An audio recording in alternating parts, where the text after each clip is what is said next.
नमस्कार, आप देख रहे हैं शाइनिंग इंडिया और मैं हूं के साथ जितेंद्र शुक्ला। फ़िलहाल हम कश्मीर में हैं। जी हाँ, कश्मीर में, और कश्मीर के समय श्रीनगर में मौजूद हैं। यहाँ आप देख सकते हैं, आपको शंकराचार्य जी का मंदिर दिखाई दे रहा होगा। और कश्मीर में आने का मकसद हमारा इस समय ये है कि अभी 5 अगस्त आने वाली है और 5 अगस्त को धारा 370 और 35A को हटे 3 साल हो गए। और जो सरकार अभी केंद्र में है, उन्होंने कहा था कि हम एक नया कश्मीर बनाएंगे। कश्मीर 2.0 की बात करी गई थी। तो अभी हमारे साथ हरजीत सिंह जी मौजूद हैं, यहाँ के स्थानीय निवासी हैं, और इनसे समझने की कोशिश करेंगे और जानने की कोशिश करेंगे आखिर कितना बदला है कश्मीर, पहले का कश्मीर, आज का कश्मीर, क्या फ़र्क है, इनसे ही समझते हैं। हरजीत जी, बहुत बहुत धन्यवाद, आपने हमें समय दिया, क्योंकि कश्मीर में लोगों से बात करना बहुत मुश्किल है, लोग बात करने के लिए राज़ी नहीं होते। आपने इस तरीके की हिम्मत दिखाई। तो आपसे हम जानना चाहेंगे कि अब जो कंडीशन है, जो हम कश्मीर में देख रहे हैं, क्योंकि हम तो कश्मीर में रहे नहीं हैं। आप बता रहे थे कि आपका बचपना पूरा कश्मीर में रहा है, तो आपने बचपन से अभी तक किस तरीके के चेंजेस को देखा है? क्या था कश्मीर और अब क्या है कश्मीर? देखिए शुक्ला जी, जो कश्मीर पहले था, जो हमने देखा है, वो हिस्ट्री में भी है और बोला भी जाता है कि कश्मीर एक स्वर्ग था। यहाँ का एक बहुत बड़ा मिक्स कल्चर था, आपस में बरादरी भाईचारा था, उठना बैठना था। बीच में बदकिस्मती मैं ये कहूँगा कि हम लोगों की है कि किसकी नज़र लगी इस कश्मीर को कि ये 89 में ऐसा सिनेरियो हुआ जिसकी वजह जो इसका जो पुराना जो कल्चर था वो सारा ही चेंज हो गया। एक नया चीज़ ने मोड़ ले लिया, मिलिटेंसी डेवलपमेंट होगी। मिलिटेंसी ने यहाँ की पूरी चीज़ को सारा जो है तहस नहस करके रख दिया। तो अब जो इस वक्त की स्थिति है पिछले 3 सालों के बाद, वो 89 से लेकर इस वक्त तक जो पीछे तक सिनेरियो था, 2004 या 5 की बात कहूँगा मैं, सॉरी 2009-10 की बात कहूँगा मैं, उसके बाद इस वक्त जो हम महसूस कर रहे हैं कि वाकई वही कश्मीर बनने जा रहा है। और पहले की तरह ही यहाँ जो है बरादरी, जो आपस में भाईचारा है, यहाँ की डेवलपमेंट है, यहाँ का एक नया ख्वाब जो बना है कश्मीर, नया कश्मीर बनाने का, ये हमें लग रहा है कि एक नया कश्मीर बनने जा रहा है।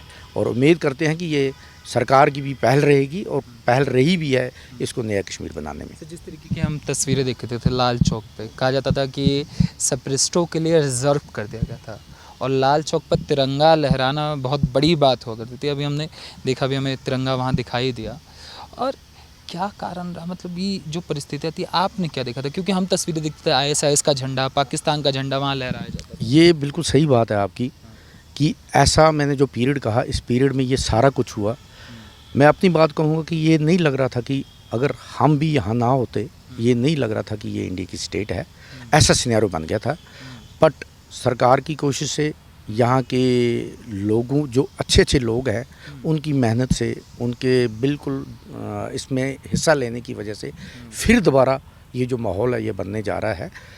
तो ये आप सही कह रहे हैं कि एक माहौल ऐसा बन गया था कि कोई भी हिम्मत नहीं करता था कि यहाँ आके हम अपना कश्मीर, हिंदुस्तान का झंडा लहराएं। बाकी और एज ए इंडियन हम बात नहीं कर सकते थे यहाँ। लेकिन बट माहौल इस वक्त जो है वो काफ़ी डिफरेंट है, वो बिल्कुल ही चेंज हो गया है। तो मुझे उम्मीद है कि इसी तरह अगर सरकार अपनी कोशिश करती रही तो ये एक नया कश्मीर बनने जाएगा। और लोग जो है यहाँ के, वो भी ये नहीं चाहते कि यहाँ का दंगा फसाद चलता रहे, यहाँ की मिलिटेंसी चलते रहे। कुछ चंद एजेंसियाँ जो हैं, चंद लोग जो हैं जो इस चीज़ का नाजायज़ फ़ायदा उठा रहे थे। बट आवाम जो है, यहाँ की जो जनता है, वो ये नहीं चाहती है। वो सिर्फ अपने बच्चों की एम्प्लॉयमेंट, डेवलपमेंट और वही कल्चर, वही मिक्स माहौल, यहाँ के लोग जो हैं वो इसमें 100% इंटरेस्टेड है। JNU का नाम सुना है अरिजीत जी? सुना है। वहाँ पे नारे चला करते थे, हमको चाहिए आज़ादी, कश्मीर को चाहिए आज़ादी। एक तख्ती गैंग हुआ करता था जो बोर्ड लेके घूमा करता था, आर्मी को लेके उनका सवाल उठाना कि आर्मी यहाँ पे रेप करती है, आर्मी ने इसको कब्ज़ा कर रखा है। आप शुरू से हैं, आपने क्या देखा, और ये कौन सी आज़ादी की बात होती है दिल्ली के JNU में बैठ के? अब देखिए, मैं जहाँ तक मैं कहूँगा, मैं वहाँ रहा नहीं रहा हूँ, तो सुना है, दूर टीवी के थ्रू सुना है, चैनल्स के थ्रू सुना है। ऐसा यहाँ भी होता था। मैं दिल्ली की JNU की बात नहीं करूँगा, कश्मीर में भी होता था कि यहाँ की आज़ादी के नारे होते थे, नारे लगाए जाते थे। फिर उसके बाद झंडे लहराए जाते थे, सब कुछ होता था। लेकिन ये इसमें भी कोई दो राय नहीं है कि जो आदमी अपने ट्रैक से भटक जाता है, कई एजेंसी को शिकार हो जाता है, कहीं ऐसे मिलिटेंसी का शिकार हो जाता है, तो उनका काम ही है, फिर वो उस चीज़ के लिए, उस ऑर्गेनाइजेशन के लिए काम करते हैं। लेकिन आम जो जनता है, जो आम पब्लिक है, वो इस चीज़ में इन्वॉल्व नहीं की। अच्छा, अभी रिसेंटली बात करें तो टारगेट किलिंग के जो चीज़ें निकल के आए थे, कश्मीरी पंडित, एक सिख प्रिंसिपल थे, उनको टारगेट किया गया, टारगेट किलिंग हुई। इसकी ये मतलब ये माहौल दोबारा से बनाने की क्यों कोशिश हो रही है? देखिए, जहाँ तक आप मेरे से ये सवाल पूछा है, इसका मैं एक ही जवाब दूंगा कि जिनकी, जो बार बार मैं बोल रहा हूँ, जिनकी ये कोशिश है कि यहाँ का माहौल जो है तहस नहस रहे, हमारा पर्सनल बेनिफिट रहे, इसमें बाहर के ममालिक भी इन्वॉल्व हैं, जो नहीं चाहते कि इंडिया एक डेवलप्ड कंट्री बने, इंडिया एक फर्स्ट मुकाम पे आए, 7 स्टार में पहुँचे, तो उनका काम ही है वो इन चीज़ों को, ऐसे कमज़ोर लोगों को साथ लेके वो यहाँ का माहौल ख़राब करना चाहते हैं। तो जहाँ तक मेरा नज़रिया है कि ओवरऑल जो Indian as a India country जो है, वो इस चीज़ में बिलीव नहीं करती है। आप यहाँ देखिए, यहाँ की डेमोक्रेसी देखिए, यहाँ का माहौल देखिए, इस कंट्री में हर एक मज़हब का आदमी रहता है, क्रिश्चियन, पारसी, बौद्ध, मुस्लिम, सिख, हिंदू, सारे ही मिलकर रह रहे हैं। तो मुझे लगता है कि जहाँ तक मेरा अपना पर्सनल ये है कि ये नहीं चाहते, ये बर्दाश्त नहीं करते कि ऐसा डेमोक्रेटिक कंट्री रहे। तो इस पे अगर हम सारे ही मिलके मेहनत और कोशिश करेंगे तो ये जो चीज़ दूर नहीं है कि ये इसको हम ठीक नहीं कर सकते। अच्छा, ये जो आर्मी को लेकर जो इमेज बनाई जाती है, आर्मी आपके लिए एक कश्मीरी नागरिक आर्मी को किस नज़र से देखता है? आर्मी एक देश के रक्षक हैं बिल्कुल, और बीइंग ए मतलब आर्मी होने के नाते वो एक देश की हिफाजत करने वाले आदमी हैं। हम सबको उनका सम्मान होना चाहिए।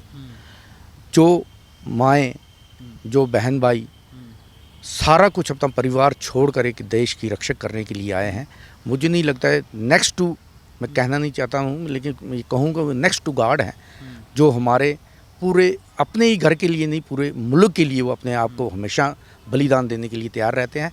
And we should salute the army people. यहाँ के सेपरेटिस्ट कहते हैं कि उन्होंने कब्जा कर रखा है, यहाँ की बच्चियों के साथ बलात्कार, जिस तरीके का हमने बताया कि उस तरीके के शब्द प्रयोग किए जाते हैं।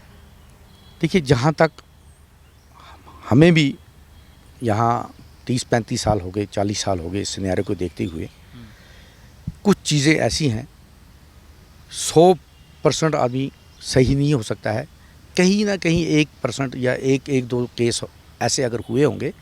ओवरऑल जो है आर्मी के मामले में जो है, ये एक जो एजेंसियां काम कर रही हैं, जो लोग काम कर रहे हैं, उन्होंने न किसी तरीके से बदनाम करना है, उन्होंने इस चीज़ को ये दिखाना है लोगों के सामने की, और उनकी एग्जिस्टेंस जो है वो इसी चीज़ से ज़िंदा रहती है कि भाई हम इनको बदनाम करके तो अपना जो है वो बाज़ार जो है उसको गर्म रखें। अच्छा, क्यों चाहते हैं कि आर्मी को यहाँ से निकाल दिया जाए?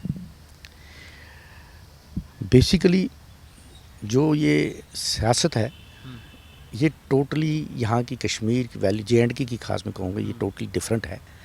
यहाँ से शुरू से ये एक माहौल बना है कि जो इनको माइंड में ही रखा गया है कि मैं अपने खासकर पंडित नेहरू जी की टाइम से मैं ये कहूँगा, उस वक्त से ही एक इन्होंने माहौल बना के रखा है कि ये 370 जो था, ये एक अलग सा माना जाता था इनके लिए। तो तब से ही इनको एक दिमाग में ये चीज़ है कि यहाँ की अपनी आर्मी नहीं होनी चाहिए, यहाँ का अपना प्राइम मिनिस्टर होना चाहिए, यहाँ की एक अपनी गवर्नर्स होनी चाहिए, यहाँ का। तो उस वजह से ही कुछ एक कारण बन सकता है जो इन लोगों ने, मतलब उस वक्त की सरकारों ने जो एक वो पॉइंट ऑफ दिस कंस्ट्रक्शन बना के रखा है, तो वो उस टाइम से ही है। लेकिन ऐसा नहीं है, लोग जो अच्छे लोग हैं उनको पूरा इस चीज़ का पता है कि ये चीज़ गलत है, ये हमारे लिए रक्षक हैं, कंट्री के रक्षक हैं, तो and we should salute them. अच्छा, ये पत्थरबाजी का सिलसिला अब रुक सा क्यों गया? कहा जाता है सेपरेटिस्टों को चंदा मिलना बंद हो गया है आजकल। देखिए, जहाँ तक इस चीज़ पर कंट्रोल पाया गया है, ये कहते हैं किसी न किसी को हर काम में पहल करनी चाहिए। तो आज तक जो पीछे लोग थे, जो सरकारें थी, वो ये नहीं चाहते थे कि ये चीज़ें बंद हो, वो ये चाहते थे ये चीज़ें चलती रहे ताकि हमारा बाज़ार गर्म रहे। जो आज की सरकार ने फर्स्ट प्रायोरिटी पर इंटरेस्ट लेकर इस चीज़ को रोकने की कोशिश की और लोगों को भी इससे सहूलत मिली है। लोग भी समझ गए हैं कि वाक़या जो ये सरकार ने काम किया है। आज देखिए आप कि इक्का दुक्का कहीं कोई वाक़ात हो रहे हैं, लेकिन ओवरऑल पिछले 3 सालों में से बिल्कुल ही यहाँ हर एक आदमी अच्छी तरीके से चल रहा है, अच्छी तरीके से घूम रहा है। कोई पत्थरबाजी नहीं है, कोई दंगा फसाद नहीं है। तो ये कोशिश करनी पड़ती है, तो जो कोशिश करेगा तो कुदरती उसका रिज़ल्ट भी पाएगा। सर अगर आपसे समझना चाहेंगे, क्योंकि हम कश्मीर में हैं, कश्मीर ने एक त्रासदी को झेला 90 के दशक में जो कुछ हुआ कश्मीरी हिंदुओं के साथ सब ने देखा। तो आप उस समय, आपकी उम्र 18-19 साल रही होगी, तो क्या परिस्थितियाँ थी? आप उस समय आपने क्या क्या चीज़ें देखी थी? उसमें उस वक्त जो माहौल एक बना था, उस माहौल के मुताबिक जो हमने देखा उस वक्त ये जलता हुआ कश्मीर नज़र आ रहा था।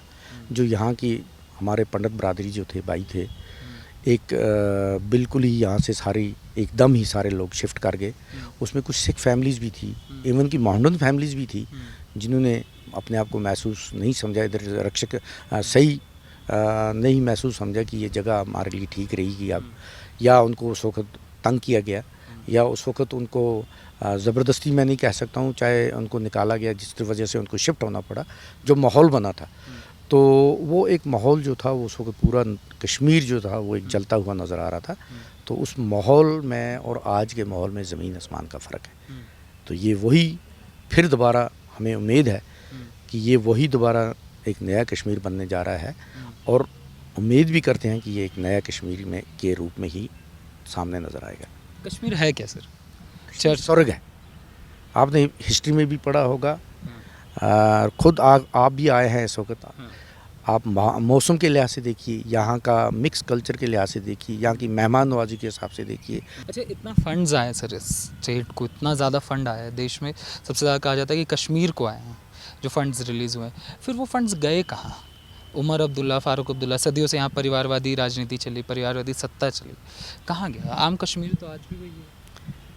देखिए, जहाँ तक ये है, ये एक गवर्नमेंट लेवल का क्वेश्चन है, तो इस चीज़ का वही लोग इसका जवाब दे सकते हैं। उनने फंडों का क्या लोगों में क्या चलता है? उमर अब्दुल्ला, फ़ारूक अब्दुल्ला या महबूबा मुफ्ती को लेकर दिमाग में आप लोगों के क्या चलता है? देखिए जहाँ तक उनकी सरकारों का रिज़ल्ट आज तक रहा है, वो वन मैन शो ही रहा है। तो आप खुद भी अंदाज़ा लगा सकते हैं कि जब 40 साल 70 साल से एक ही ख़ानदान राज करे, तो उस वक्त उस स्टेट का या उस कंट्री का उसका क्या हाल हो सकता है। तो यही वजह रही है कि जिस वजह से आम लोग अभी भी खफा है, अभी भी इतना डेवलप नहीं है, अभी भी इतनी तरक्की नहीं की है कि जो करनी चाहिए थी। वो कह रहे हैं कि हम लीडर्स थे कश्मीरियों के, सेपरेटिस्ट कहते हैं, हम लीडर्स थे, हम कश्मीर की आवाज़ थे, हमें सरकार ने चुप करा दिया, हम असली कश्मीर हम बताते हैं। क्या पता है आप लोगों को, उनका ये कहना है? नहीं, हमने तो वो चीज़ देखी नहीं, हमने सिर्फ देखा ही है। जो जिस एज में मैं हूँ, हमने जो चीज़ देखी वो हमने आपसे बयान कर दी। बाकी लीडर, जहाँ तक लीडर का सवाल है, वो हम अभी तक भी हमें नहीं लग रहा है कि इधर कश्मीर का सही लीडर कौन है। अभी तक भी हम ये मतलब इस चीज़ को डिफ्रेंशिएट नहीं कर रहे हैं। आने वाला चुनाव भी है बहुत जल्द, परिसमन की प्रक्रिया उम्मीद करते हैं ये चुनाव जो है ये लोगों का चुनाव है। यहाँ के लोग बिल्कुल ट्रांसपेरेंसी के साथ अच्छे आदमी को लाएं, अच्छे एजुकेटेड आदमी को लाएं, जो उनकी बेटरमेंट के लिए, जो यहाँ की सरकार को एक बिल्कुल नीट एंड क्लीन करके चले और आम आदमी को उस चीज़ का फ़ायदा हो और आम आदमी जो है अपनी तरक्की करे और खुश और खुशहाल रहे। जब 370 की हम चर्चा कर रहे थे सर, जो 370 हट रहा था, तो महबूबा मुफ्ती ने कहा था, इनके पिताजी ने भी कहा था कि किसी की औकात नहीं है कि धारा 370 को वापस ले सके। महबूबा मुफ्ती ने कहा था कि कोई तिरंगा उठाने वाला नहीं बचेगा। देखिए, जब जो ये पॉलिटिशियंस लोग होते हैं, इनकी हमेशा दुगली बात होती है। ये हर एक, मैं ये कहूँगा, ये अपने ईगो के हिसाब से या अपना इनका वो फेक जो एक दबाव बना था उसके लिहाज से इन्होंने ये बातें कही हैं, लेकिन ऐसा नहीं है। इधर बहुत मतलब ये आज़ादी, ये अपना शहीदियाँ देने वाले रहे हैं, मुल्क के लिए उन्होंने जानें कुर्बान की हैं। तो ये बहुत बड़ा मुल्क है। इस मुल्क के लिए मैं खासकर कहूँगा कि जो भी कुर्बानी देनी पड़ेगी हमें अपने मुल्क के लिए, हम उसके लिए हमेशा तैयार हैं। और इन लोगों का ये ईगो पॉइंट था जिसने इनको ये कहा कि प्रधानमंत्री को भी कहा जाता है बड़ा ईगो हो चुका है उनको लेकर क्या राय है आप लोगों की अभी जो देश एज ए जहाँ तक मेरा नज़रिया है, जो हमारे प्रधानमंत्री जी श्री नरेंद्र मोदी जी है, मुझे ये लगता है कि उनसे हमारी भी 52 एज हो गई है, आज तक भी मैंने ये नहीं देखा कि ऐसा सिंपल, ऐसा देश तरक्की याफ्ता, देश को तरक्की देने वाला जो उनने स्कीमें जो इतने ये लॉन्च की हैं, चाहे वो मेडिकल लाइक है, चाहे वो आयुष्मान भारत है, चाहे वो जल सेवा है, चाहे किसी भी एंगल से भी जो है, तो वो एक इस डेवलपमेंट की तरफ जा रहे हैं। उनका माइंड सेट ही जो है वो एक कंस्ट्रक्टिव माइंड है। आपकी लाइफ में क्या चेंजेस आए इससे? मेरी लाइफ में ये चेंज आया कि कश्मीर के लोगों में क्या परिवर्तन आया, जैसे गवर्नमेंट स्कीम हो गई, क्या क्या चीज़ें यहाँ पहुँच पाई हैं? नहीं, जो हमने पिछले 70 सालों से नहीं देखा वो इन 3 सालों में देखा, हमने काफ़ी डेवलपमेंट हो गई है। हर घर में सड़क पहुंची है, बिजली है, पानी है, और लाइक एम्प्लॉयमेंट के नाते मैं कहूँगा एक ट्रांसपेरेंसी आई है। एक मेरिट होल्डर ही जो होगा, पढ़ने वाला होगा, जो इंटेलिजेंट होगा, वही अपने आप को लाएगा। There will be no any, उसके साथ ये नहीं किया जाता है, वो भेदभाव नहीं किया जाता है, वो बिल्कुल ही अपनी मेहनत की वजह से आगे आ रहा है। कोई करप्शन नहीं हो रही है, बाज़ाब्ता बोर्ड्स बनाए गए हैं, रिक्रूटमेंट बोर्ड बनाए गए हैं जिनसे सिलेक्शन होती है।